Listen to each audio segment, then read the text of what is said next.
Aleluia. Sejam bem-vindos, vocês que nos visitam pela primeira vez, segunda, terceira vez. E nós ficaremos muito felizes de ter você aqui sempre com a gente, se esse for o desejo do seu coração, claro. Aleluia. Irmãos, eu quero dar alguns avisos.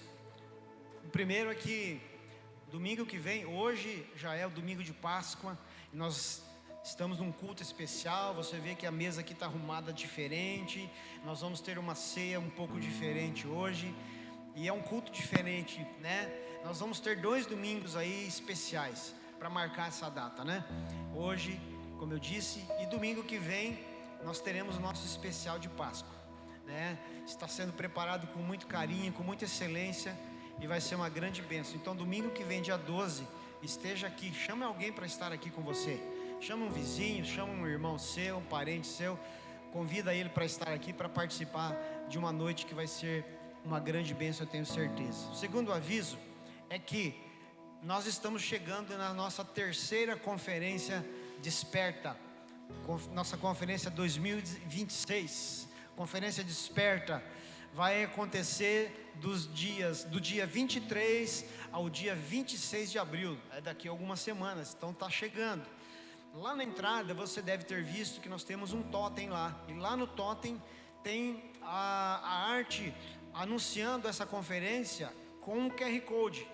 Você vai lá, escaneia aquele QR Code e você vai ser direcionado para fazer a sua inscrição. Amém?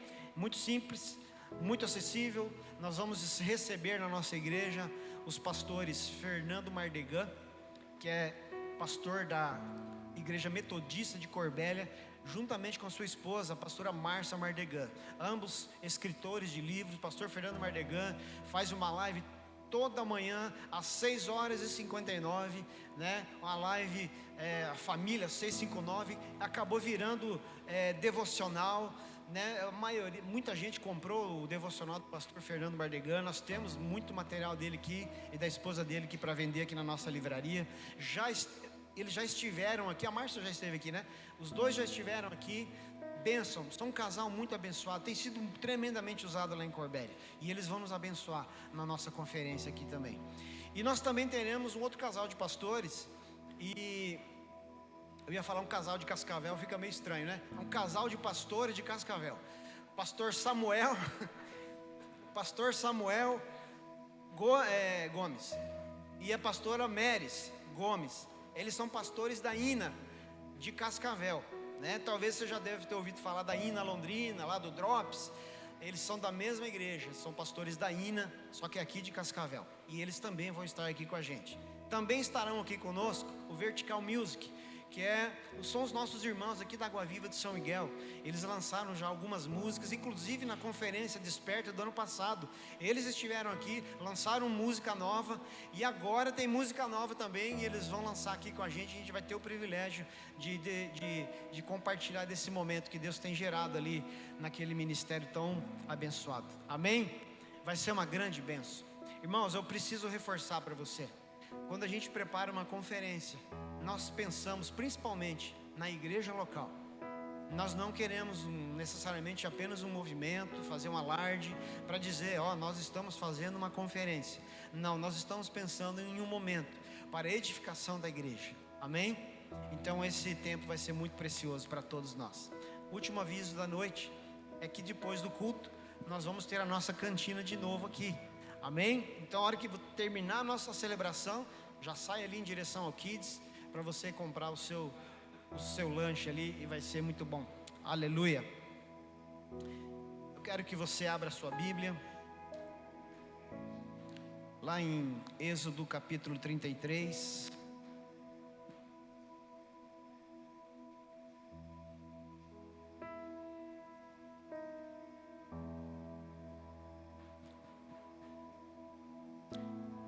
Nós estamos encerrando a nossa série do mês de março, que é o zelo, o preço do zelo pela presença.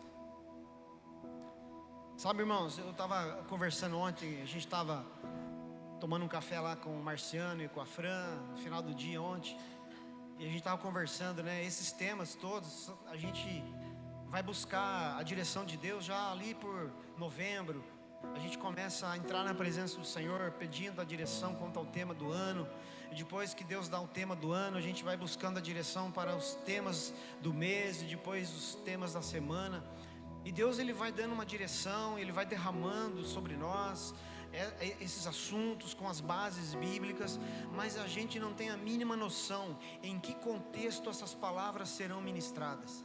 Eu não tinha a mínima ideia, lá em novembro, dezembro, quando eu preparava esses temas de 2026, eu não imaginava o que nós passaríamos, o que nós atravessaríamos. Nós não tínhamos a mínima noção do que estava nos aguardando. E eu compartilhava com a Fran e com o Marciano, eu e a Silvana, a gente falava, né, que esses temas que nós falamos nesse mês, o preço do zelo pela presença, eles caíram num contexto muito específico, onde a gente teve que de fato atestar aquilo que nós tanto ministramos ou fomos ministrados.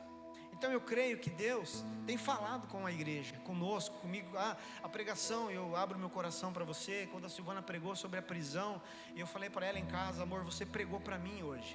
E é assim, irmãos, Deus está derramando algo específico, amém?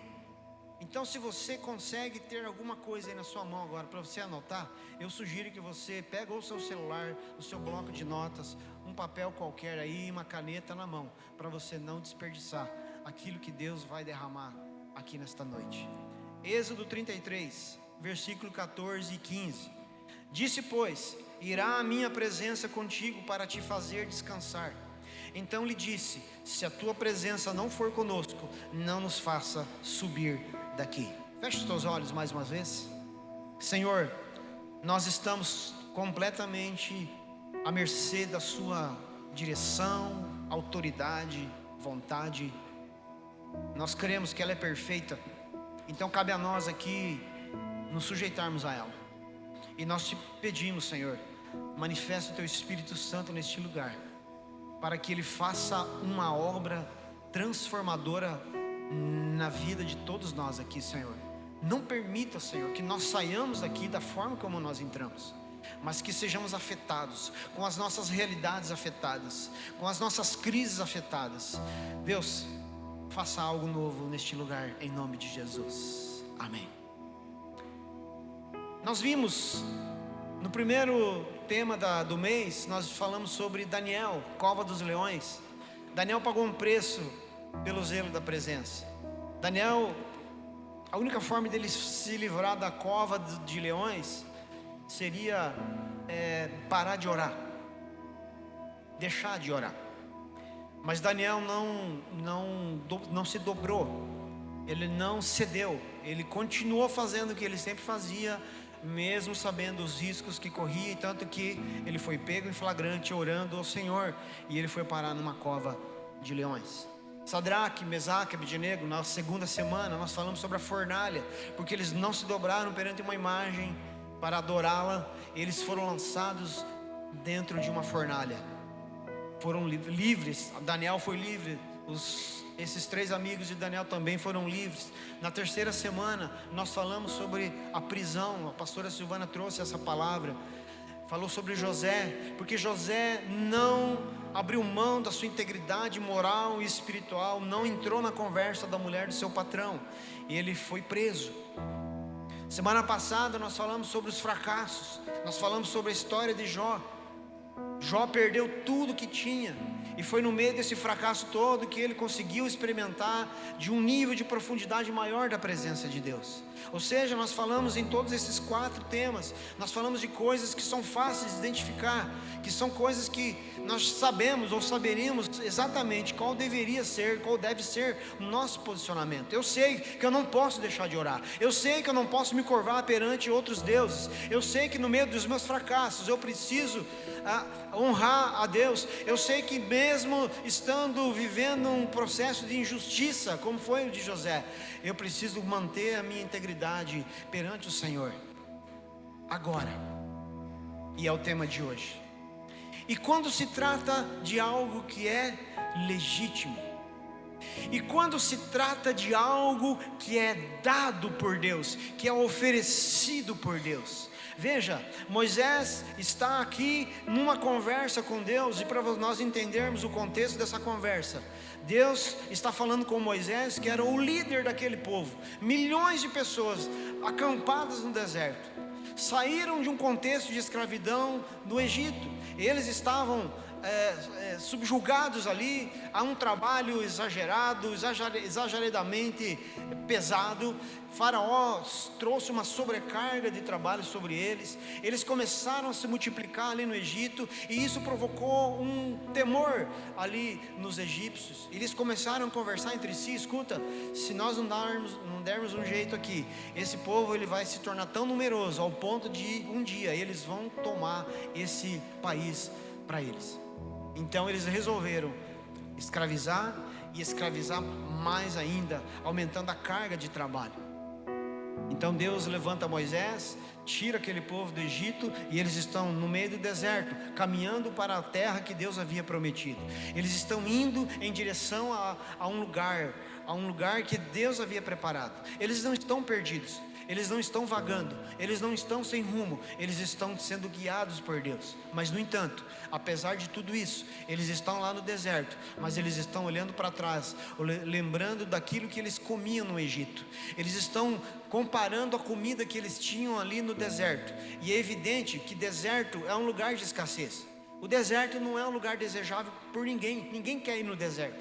Você olha as fotos das pirâmides do Egito, as 3 mais famosas, eu acredito, acho que tem mais, mas aquelas lá no Cairo, você olha as fotos, você só vê as pirâmides, ao fundo você vê um deserto. Mas se você fizer uma pesquisa um pouco mais aprofundada, você vai perceber que nas costas de quem sempre tira essa foto, existe a cidade do Cairo. Então aquele lugar lá é um lugar que os turistas vão visitar, mas não é um deserto, lá é uma cidade. Tem uma estrutura atrás daquelas pirâmides ali.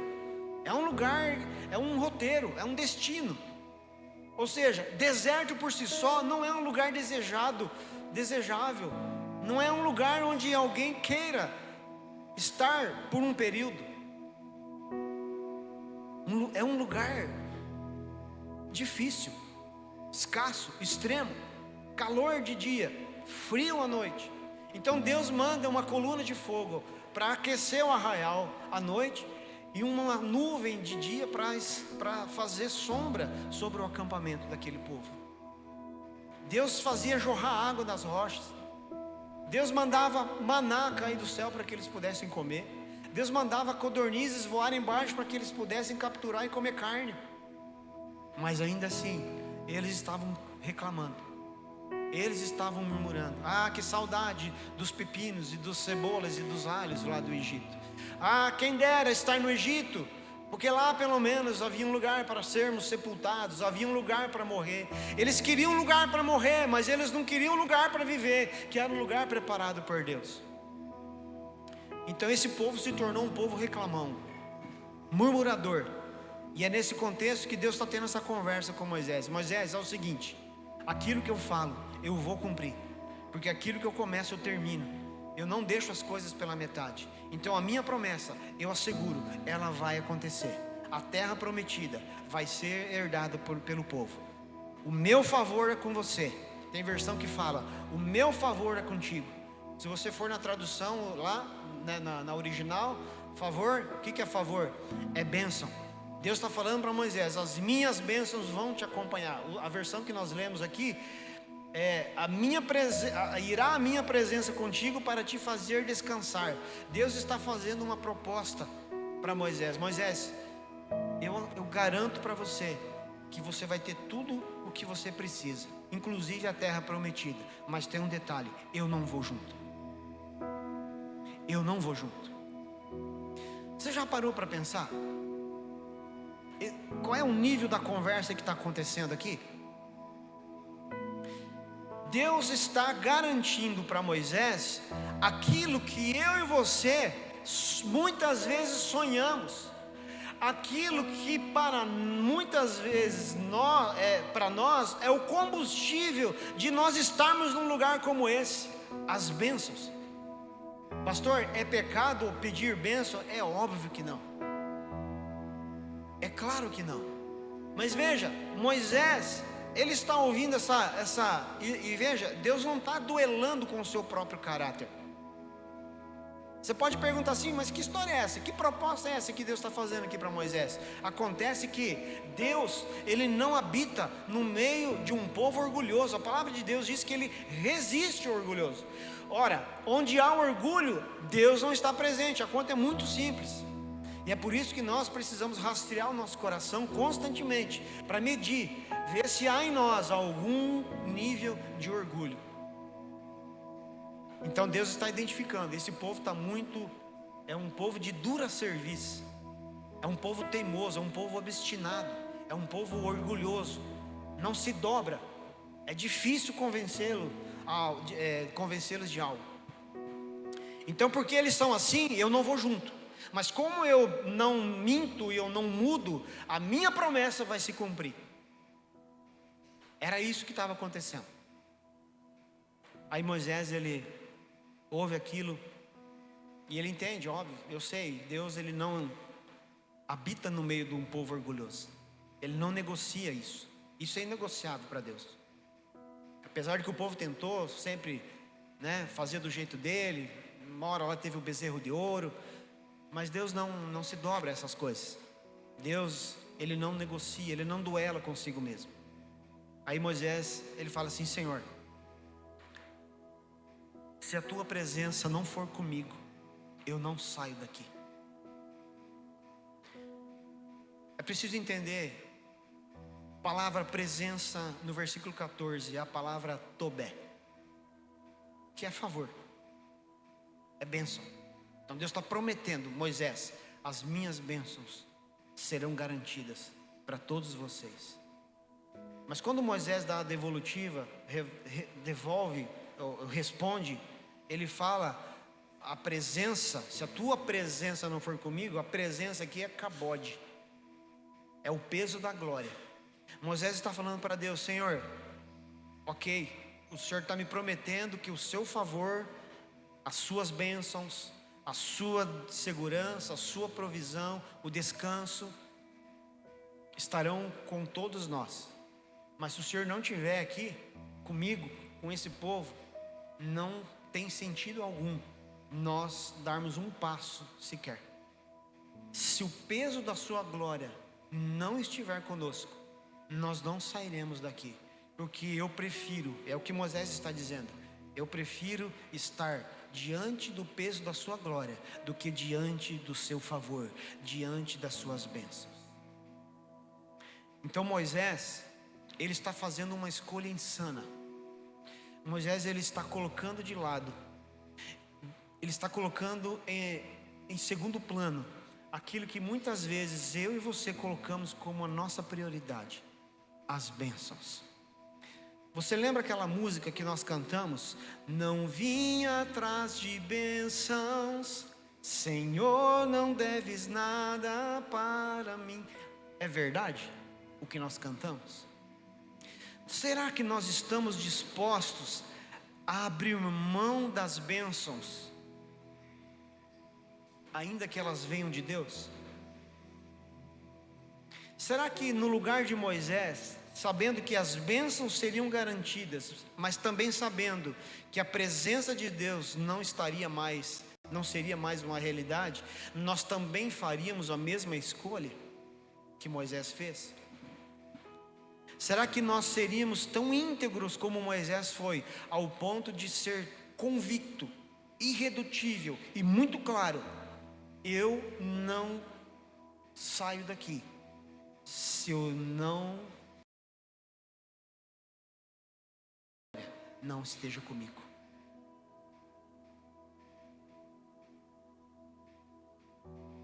Às vezes nós estamos voltando os nossos corações, a nossa mente, os nossos olhos ao Senhor.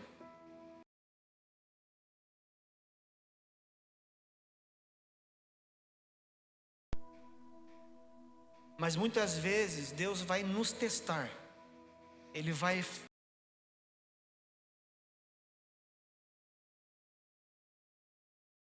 que o nosso coração seja revelado a nós mesmos, quanto à nossa convicção daquilo que nós verbalizamos e cantamos e pregamos e falamos constantemente? Será que a minha fé, a nossa fé, ela é realmente no nível em que nós dizemos estar? Eu queria que você vá lá em Gênesis capítulo 22.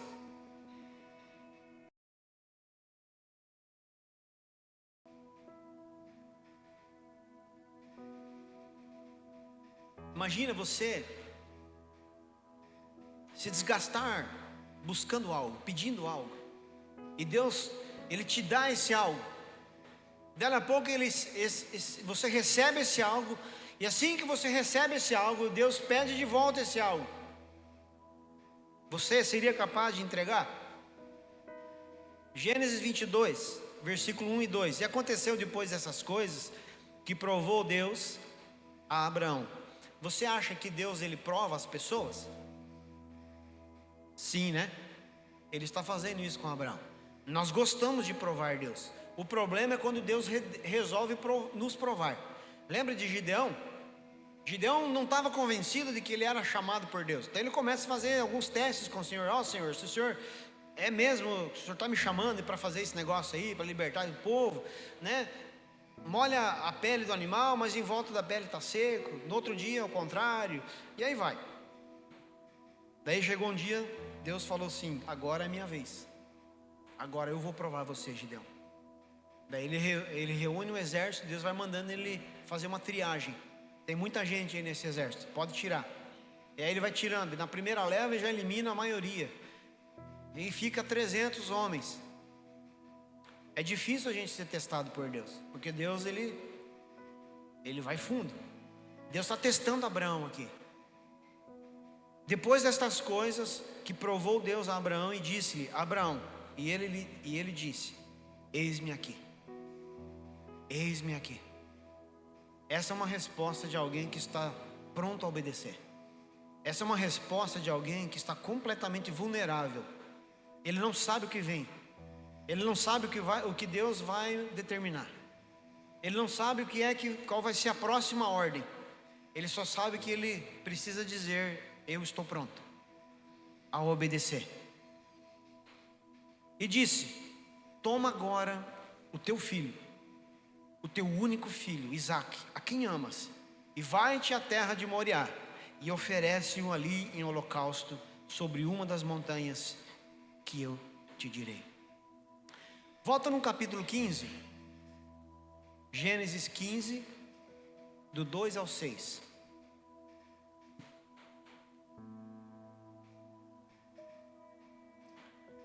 Gênesis 15, do 2 ao 6. Mas Abraão perguntou: ó soberano Senhor, que me darás se continuo sem filhos, e o herdeiro do que possuo é Eliezer de Damasco? E acrescentou: tu não me deste filho algum, um servo da minha casa será o meu herdeiro. Então o Senhor deu-lhe a seguinte resposta: seu herdeiro não será esse, um filho gerado por você mesmo será o seu herdeiro. Levando-o para fora da tenda, disse-lhe: olhe para o céu e conte as estrelas, se é que pode contá-las. E prosseguiu: assim será a sua descendência. Abraão creu no Senhor, e isso lhe foi creditado como justiça. Guarde essa palavra, Abraão, essa expressão, Abraão creu. No capítulo 15, aqui nesses versos que acabamos de ler, Deus está para liberar uma palavra sobre ele. Abraão, eu te darei uma descendência. Você não vai conseguir contar essa descendência. Ela vai ser incontável. Ela vai ser absurdamente grande. E aí Deus precisava embasar aquilo que ele estava dizendo. Então ele chama Abraão para fora, faz ele olhar para o céu, e ele pede para Abraão contar as estrelas. Abraão, começa a contar as estrelas aí que você está vendo. Não, Deus, eu não consigo contar. Você já olhou um céu noturno? Você tem o capricho de fazer isso às vezes? Não? Eu aconselho você a fazer isso. Você vai estar olhando para o mesmo lugar que Abraão olhou nesse momento. E quando você fizer isso, você vai estar contemplando a mesma grandeza do mesmo Deus de Abraão, daquela palavra. Esse Deus não mudou, esse Deus continua aqui, Ele está vivo, com a mesma integridade, com o mesmo nível de fidelidade, com o mesmo nível de autenticidade. Toda vez que nós olhamos temos a oportunidade de olhar para um céu estrelado, nós estamos contemplando aquilo que Abraão viu. Abraão contemplou uma grandeza que não mudou. Essa grandeza está aí visível para mim e para você até hoje, sinalizando que Deus continua sendo o mesmo daquela época, daquele período. O Deus fiel, o Deus que promete e que cumpre, ainda que Ele usa de meios um pouco nada ortodoxos, ainda que Ele crie um caminho extremamente desconfortável.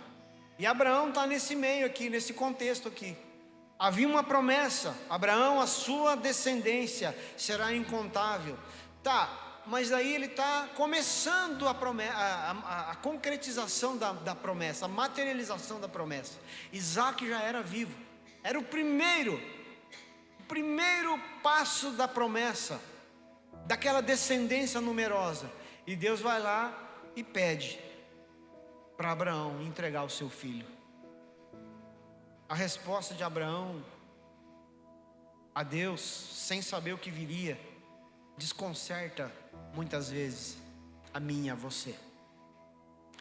Não é à toa que Abraão é considerado o pai da fé, porque aqui no versículo 6 do capítulo 15 diz que Abraão creu no Senhor, quando Deus leva ele a contemplar as estrelas do céu, como que dizendo: é nesse nível que eu quero te abençoar. E diz então a palavra: Abraão creu no Senhor. Aí lá no versículo 22, o mesmo Deus, o Deus que prometeu a bênção para Abraão, está pedindo agora a bênção que ele havia concedido. O filho, o único filho, o filho da promessa, o filho pelo qual essa promessa dada no capítulo 15 seria ou começaria a se concretizar. Mas Abraão, o pai da fé, ele olhou para Deus e ele simplesmente respondeu: eis-me aqui. E ele está dizendo: eu não sei o que o Senhor vai pedir, mas eu vou atender, eu vou obedecer. Meu irmão, essa resposta precisa estar na ponta da nossa língua. Deus, eu não sei o que vem pela frente, eu não sei o que o Senhor vai pedir para mim, eu não sei qual é a exigência que virá pela frente, mas eis-me aqui, eu estou aqui. Amém? É difícil falar amém, eu concordo com você. É difícil falar amém numa situação dessa, mas isso, Abraão não chegou nesse nível da noite para o dia, ele foi escalando, ele foi sendo.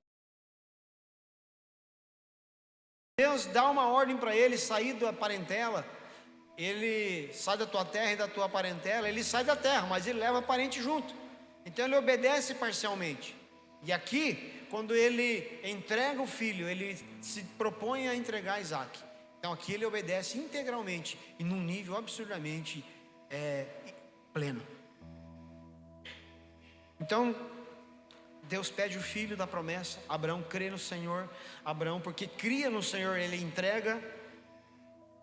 Abraão não parou na promessa de uma bênção grandiosa. Nós entramos em crise quando nós temos que abrir mão das bênçãos. Pastor, que papo é esse que você está falando? Eu acho que a crise, se ela vem, é porque nós tivéssemos uma imagem ou uma cultura de que a vida marcada pelas bênçãos.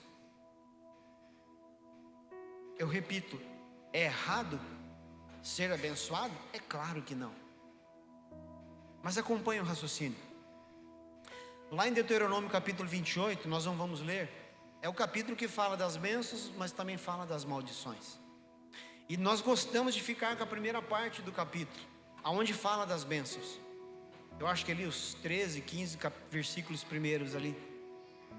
Se você fizer isso, se você me obedecer, vai acontecer isso, vai acontecer isso. Glória a Deus, a gente se inspira, a gente se enche de uma convicção para obedecer a Deus. Mas por quê? Porque nós queremos a bênção.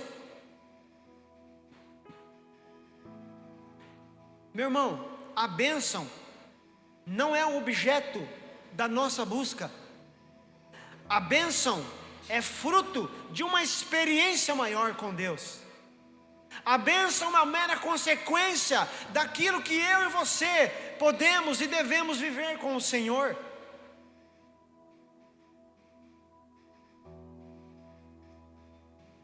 E esse é o objeto principal da nossa reflexão. É isso que é o tema central da conversa entre Deus e Moisés. É o tema central entre a conversa entre Abraão e Deus aqui. Esse deve ser o tema central da nossa conversa com Deus sempre. Senhor, não me importa se eu tenho bênção, se eu não tenho bênção, se eu tenho que abrir mão da bênção. O que me importa é não perder a sua presença. O que eu não posso viver sem é a sua presença.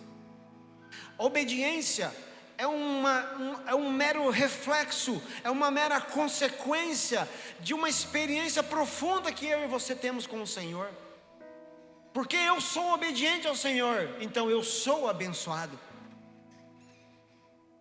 As bênçãos me acompanham, elas não são o alvo da minha busca. As bênçãos são um fruto natural de uma vida que eu decidi ter com o Senhor. E essas bênçãos, necessariamente, elas não serão bênçãos apenas materiais. Porque a melhor bênção que nós podemos ter é a presença de Deus. E Moisés sabia disso. A Bíblia diz que Moisés era amigo de Deus. Tem noção do nível de relacionamento que Moisés tinha com o Senhor? Lá em Êxodo capítulo 12, versículo 3. E agora nós vamos voltar lá no Egito. Antes do povo sair, Deus já havia mandado 9 pragas. E Faraó não se dobrava. E Faraó estava irredutível. Faraó não deixava o povo ir. Então Deus chama Moisés e fala: Moisés, é o seguinte, agora virá a 10ª e pior praga sobre este povo. Se prepara, porque a coisa vai ser feia. Então Deus manda Moisés dar uma orientação. Êxodo 12, versículo 3. Falai a toda a congregação de Israel, dizendo: aos 10 deste mês, tome cada um para si um cordeiro, segundo as casas dos pais, um cordeiro para cada família. Deus falou assim: Moisés, avisa o povo, o anjo da morte vai passear no meio de vocês essa noite. Cada família deve matar um cordeiro. Pega o sangue desse cordeiro, passa no umbral da porta. Quando o anjo da morte passar e ver que na porta há sangue, ao sangue do cordeiro, a morte não vai entrar. Pega a carne desse cordeiro, reúna a família, sentem à mesa e façam uma ceia. A primeira Páscoa. A Páscoa não começou a ser celebrada agora com Jesus sendo ressuscitado. Êxodo capítulo 12, versículo 7 fala, de passar o sangue na porta. E no 12, versículo 26 e 27: e acontecerá que quando vossos filhos vos disserem: que culto é este? Então direis: este é o sacrifício da Páscoa ao Senhor, que passou as casas dos filhos de Israel no Egito, quando feriu aos egípcios e livrou as nossas casas. Então o povo inclinou-se e adorou. Páscoa, a palavra Páscoa no original é Pessá, que significa passagem. A gente precisa entender isso. E aí nós vamos fechar agora o quebra-cabeça aqui. Deus está olhando para esse povo que ainda aqui no Êxodo 12 aqui, eles ainda estão escravos, mas estão vivendo os seus últimos momentos como escravos. Então Deus está se dirigindo ao povo através do seu líder Moisés, e está dizendo: a escravidão está terminando. O sangue do Cordeiro está sendo derramado, e ele está selando a porta da casa de cada um dos meus filhos. Nessa noite haverá uma passagem, e a Bíblia diz, eu não vou ler aqui, mas a Bíblia diz que Deus manda eles estarem prontos. Fiquem prontos, arrumados, malas prontas, calçados postos, roupas prontas para sair, para começar a passagem, para começar a transição, para começar a transformação de vida, para começar a mudança da saída da escravidão em direção à vida, à promessa, à terra prometida.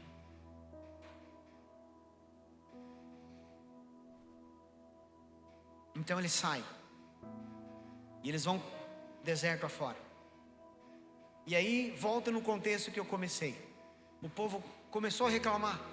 Ele esqueceu disso aqui, ele esqueceu da primeira Páscoa, eles esqueceram da Pessá, eles esqueceram do milagre que Deus fez, do livramento, da morte que Deus proporcionou a todo o povo.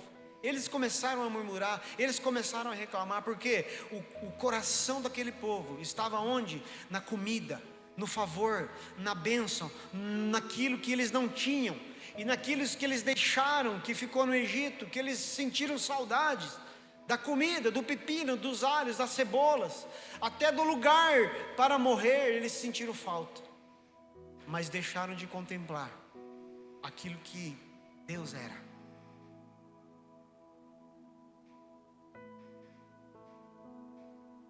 Havia uma terra esperando por eles, havia uma terra para eles pisarem, havia uma terra para eles conquistarem, mas essa não era a verdadeira herança. Em todo o tempo dos 40 anos, e foi de propósito, porque eles poderiam chegar lá na terra prometida em 40 dias, mas Deus segura eles por 40 anos, porque eles precisavam aprender algo que lá no Egito eles não foram capazes de aprender, nem seria possível isso. Lá o Deus era outro, a liturgia era outra, o culto era outro, tudo era diferente. Então Deus precisou imprimir algo novo nesse tempo todo, durante esse deserto. E o que Deus queria mostrar para eles? Eu sou a herança de vocês. Algo que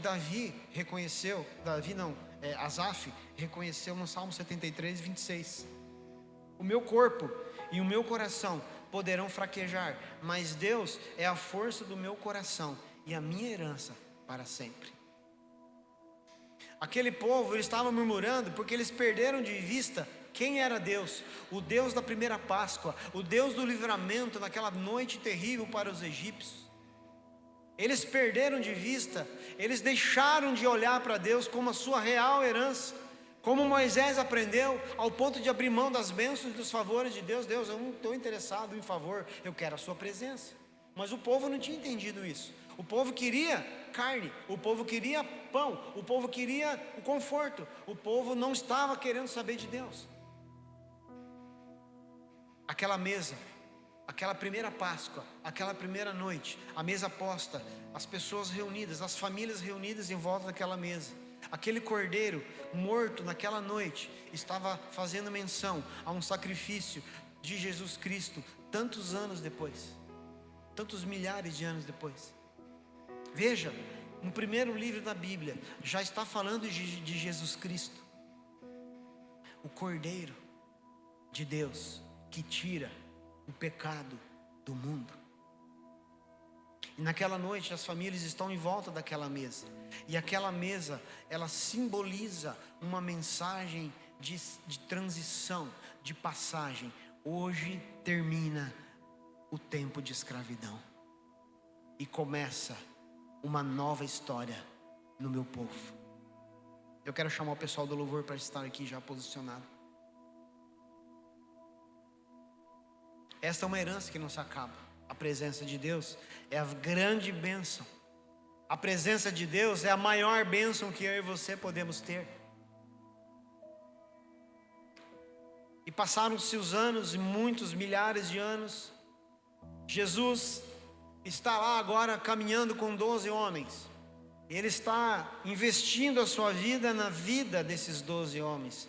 E nessa jornada de 3 anos e meio com Jesus e esses 12, havia uma mesa sempre. Sempre havia um lugar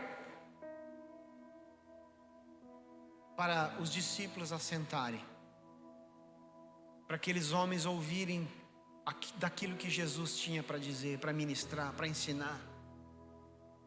O seu coração, a sua vida, o seu poder, a sua autoridade. Mateus 26, do 26 a 28 diz: e quando comiam, Jesus tomou o pão e abençoando-o, o partiu e o deu aos discípulos e disse: tomai, comei, isto é o meu corpo. E tomando o cálice e dando graças, deu-lhe dizendo: bebei dele todos, porque isto é o meu sangue, o sangue do Novo Testamento, que é derramado por muitos para a remissão dos pecados. Quando nós tomamos a ceia, quando eu pego o suco de uva no copinho e eu tomo, eu estou lembrando daquela primeira Páscoa que aconteceu lá no Egito. Aquele sangue daquele cordeiro que foi pintado nas portas. Aquele sangue do cordeiro que promoveu livramento para aquelas famílias, para aquelas casas, para aquelas pessoas. A morte não entrou. E esse é um simbolismo que permanece ainda vivo para mim e para você, porque essa mesma mesa ainda continua disponível para todos nós. Todos nós.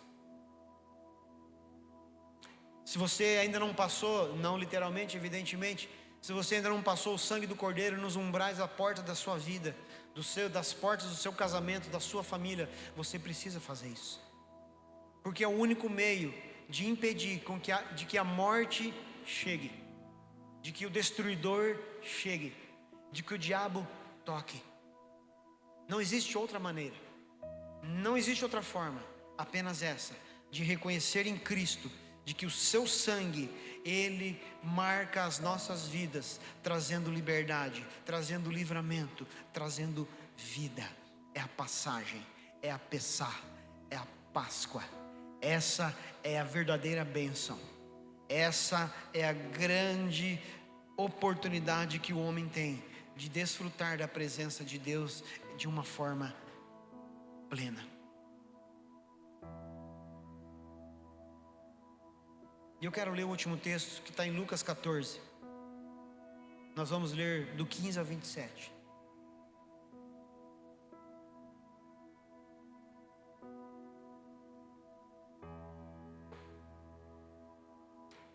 E ouvindo isto, um dos que estavam com ele à mesa disse-lhe: bem-aventurado que comer pão no reino de Deus. Porém, ele lhe disse: um certo homem fez uma grande ceia e convidou a muitos. E à hora da ceia mandou o seu servo dizer aos convidados: vinde, que já tudo está preparado. E todos a uma começaram a escusar-se. Disse-lhe o primeiro: comprei um campo e importa ir vê-lo. Rogo-te que hajas por escusado. E outro disse: comprei 5 juntas de bois e vou experimentá-los. Rogo-te que me hajas por escusado. E outro disse: casei-me com minha esposa e portanto não posso ir. E voltando aquele servo, anunciou essas coisas ao seu senhor. Então o pai de família, indignado, disse ao seu servo: sai depressa pelas ruas e bairros da cidade e traz aqui os pobres, aleijados e mancos e cegos. E disse o Senhor: Senhor, feito está como mandaste, e ainda há lugar. E disse o Senhor ao servo: sai pelos caminhos e valados e força-os a entrar, para que a minha casa se encha. Porque eu vos digo que nenhum daqueles homens que foram convidados provará a minha ceia. Ora, ia com ele uma grande multidão, e voltando-se disse-lhes: se alguém vier a mim e não aborrecer a seu pai, e mãe, e mulher, e filhos, e irmãos e irmãs, e ainda também a sua própria vida, não pode ser meu discípulo. E qualquer que não levar a sua cruz e não vier após mim, não pode ser meu discípulo. Jesus, ele está contando uma história para ilustrar que nem sempre o convite que ele continua fazendo para assentarem-se à sua mesa está sendo atendido. Veja, e esse E essa história ela é tão atual, porque Jesus ilustra aqui o convite sendo feito, mas algumas pessoas apresentaram algumas desculpas para não aceitar o convite. O primeiro disse que tinha comprado um campo e ele precisava ver o campo. O outro disse que tinha comprado 5 juntas de bois e precisava experimentar as juntas de bois. E ele apresentou essa desculpa. O outro tinha casado e ele falou que não podia ir por conta disso. Veja, os três argumentos apresentados aqui nessa história por Jesus são as bênçãos que muitas vezes eu e você buscamos. São questões pessoais e materiais e financeiras. São os grandes sonhos que eu e você temos no nosso coração e que quando eles são concretizados, eles são realizados, nós viramos as costas para a mesa, para a grande bênção, para a verdadeira bênção. A nossa atitude precisa ser a mesma de Moisés, a mesma de Abraão, a mesma de Ana. Ana não esperou Deus pedir. Ana ofereceu antes de Deus pedir: Senhor, se o Senhor me der um filho, no momento certo, eu vou entregar ele para o Senhor de volta. Samuel foi aquele que levantou, que ungiu Saul, que ungiu Davi, ungiu Saul, destituiu Saul, ungiu Davi. Um grande nome da Bíblia. Será que nós estamos prontos a fazer isso? Será que nós estamos prontos a atender o chamado para sentarmos à mesa com o Senhor? Há um convite aberto. Há um convite, há um chamado para nós fazermos parte disso. Isso é Páscoa. Páscoa nos remete a esse contexto. Páscoa nos leva a entender o que de fato é bênção para um cristão. Páscoa me faz enxergar um Deus que me amou ao ponto de enviar o seu único filho para morrer no meu lugar, mesmo eu não merecendo, mesmo eu sendo corrompido na minha essência. E assim todos nós. Mas muitas vezes, muitas pessoas estão agindo como essas 3 exemplificadas aqui nessa história. Eu tenho muita coisa para fazer. Eu não tenho tempo. Eu não quero. Eu não quero. Hoje nós vamos tomar a ceia de um jeito diferente. Hoje você vai sair do seu lugar e você vai vir à mesa. Quando você sair do seu lugar para você vir para essa mesa aqui na frente, você vai lembrar: existe um convite para mim. Ainda existe um convite para mim. E quando você sair você levantar da sua cadeira e você vir aqui servir o teu suco de uva e teu pão, é como que você vai dizer para o Senhor: Senhor, eu estou aceitando esse convite. Se você já aceitou esse convite, você vai dizer hoje: Senhor, eu reforço que esse convite é inegociável para mim. E você vai fazer isso de forma muito tranquila. Nós vamos ter tempo para fazer isso. Nós vamos ministrar uma canção aqui. Você vai sair do seu lugar. Nós vamos fazer 3 filas. Uma fila lateral, outra fila lateral e uma outra fila central aqui. Então quem está aqui no meio, forma uma fila para servir no meio da mesa.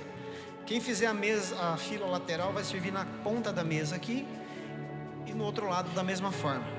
Quem estiver lá do outro extremo vai fazer uma fila lá no canto para servir no cantinho da mesa aqui. Amém? Bem tranquilo, vai ter tempo para a gente fazer isso.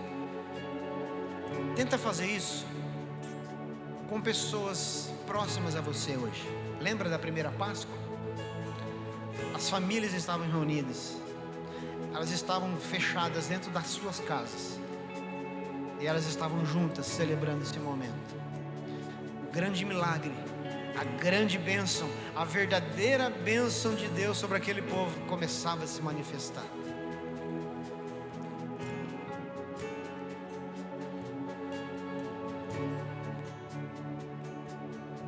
Quero que você fique de pé. Antes de você sair do seu lugar, eu quero que você fale com o Senhor agora. E a sua primeira oração precisa ser a seguinte: se você tem colocado as bênçãos de Deus acima do Deus das bênçãos, você precisa equalizar essa equação no seu coração neste momento.